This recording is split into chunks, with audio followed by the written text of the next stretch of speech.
Turn me round, I'm gonna keep Well, on my walking, first keep impression on was that talking, she's going to marching get to the fired freedom land. because she was doing things that nobody else had done.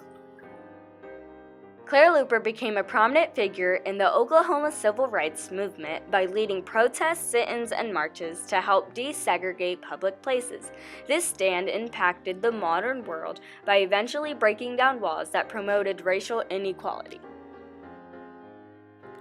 Clara Shepard Luper was born May 3, 1923, in rural Ofuskie County, Oklahoma.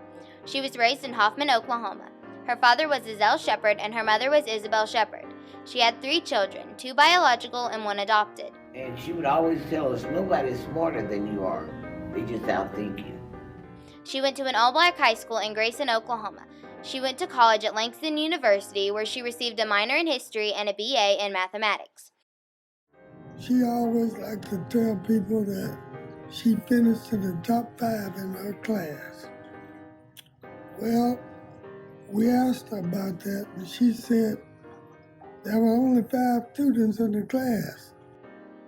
Luper played a pivotal role in integrating the University of Oklahoma in 1950. In 1951, Luper earned an MA in History Education from the University of Oklahoma. Miss Luper became the Oklahoma City NAACP Youth Council Advisor in 1957 as she was working at Dungy High School as a history teacher. She worked with young people to make them the best that they could be.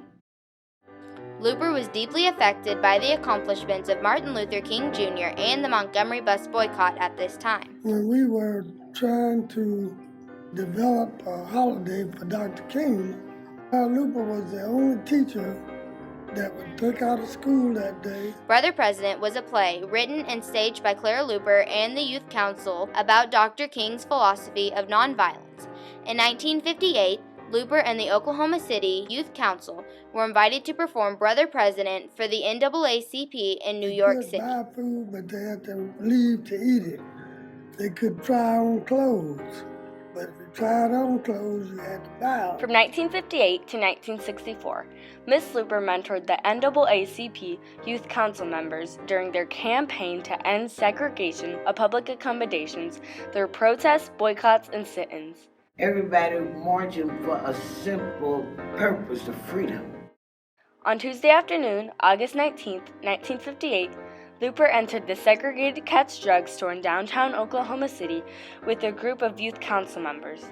Luper and the youths took seats and asked to be served, but were denied. Miss Luper and the youth council members stayed in their seats for hours waiting to be served, but came back the next day. You know, Clara was willing to try almost anything, and she wanted to build a monument. And she said, anybody can serve. And her mantra was, speak up and speak out. The drugstore eventually surrendered, and on the 3rd day, served the black customers. This prompted Cat's corporate management, located in Kansas City, to desegregate its lunch counters in 3 states, only 2 days later. From 1958 to 1964, Clara Luper remained a leading figure in the immediate fight to end segregation in Oklahoma. Miss Luper led the campaigns to gain benefits for banking rights, open housing, voting rights, and employment opportunities. With the NAACP Youth Council, she integrated hundreds of cafes, theaters, churches, restaurants, and hotels. 2 of these establishments were the Split Tea Drive-In and the Skirvin Hotel in Oklahoma City. Clara taught me about bravery. She said, if you want something, go after it. And these are children as your age or even younger who are hearing things that they never heard in their life. So I saw it as yes, it was a good idea for people to think about it, but then you look at the opposite effect and look at the children and how were they affected. And the young people were a lot more active. As a matter of fact, the young people were the ones that really broke down the civil rights barriers. One of the most unusual decisions that Clara Luper made was the decision to use children instead of adults for her protests. Luper's daughter Marilyn was one of the children who participated in the sit-ins and protests. She had an attitude that it's okay for someone to shove you or to push you down, but your goal in life is to get up no matter what happens. Miss Luper taught the children the discipline of nonviolent disobedience. She taught them how to react when they were spat upon, and how to lie down and protect themselves when they were hit. She also taught them how to be forceful but polite. Because at that point, they were being treated like they were dogs, like animals that didn't even want to be here.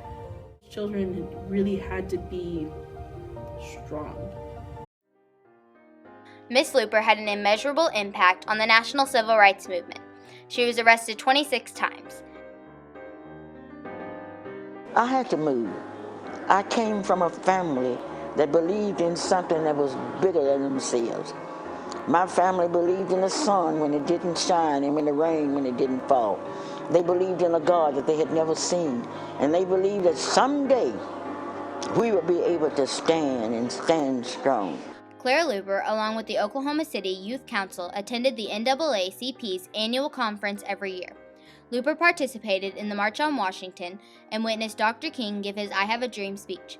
She also participated in the Selma to Montgomery marches, where she received a deep cut in her leg on Bloody Sunday. This was when state and local police attacked 600 civil rights marchers with billy clubs and tear gas.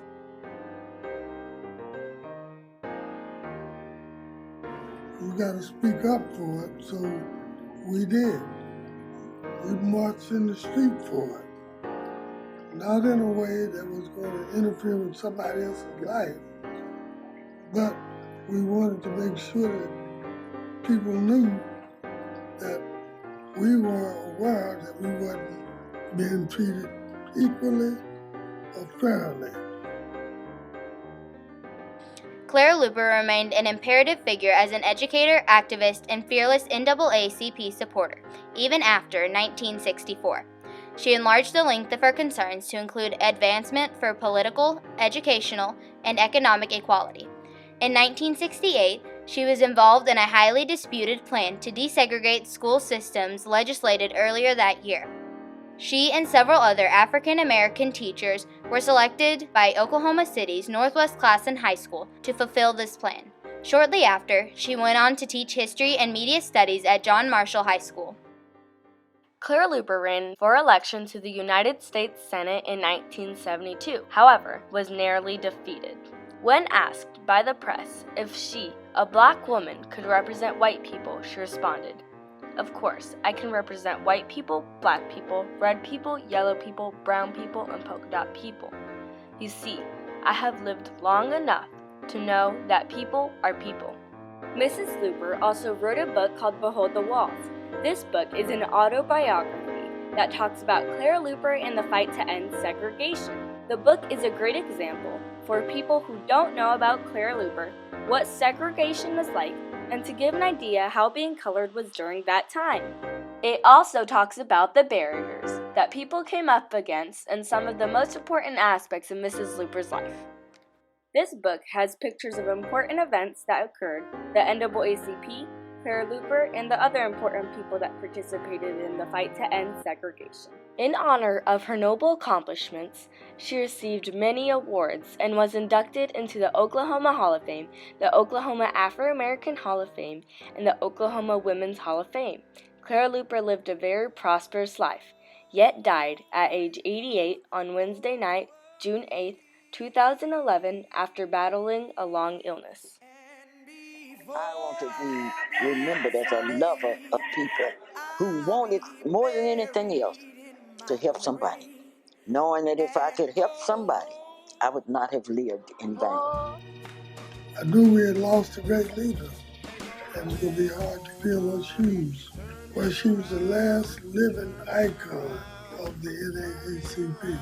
We are not going back to the bigotry and hatred that this country knows. And hatred has no place in America.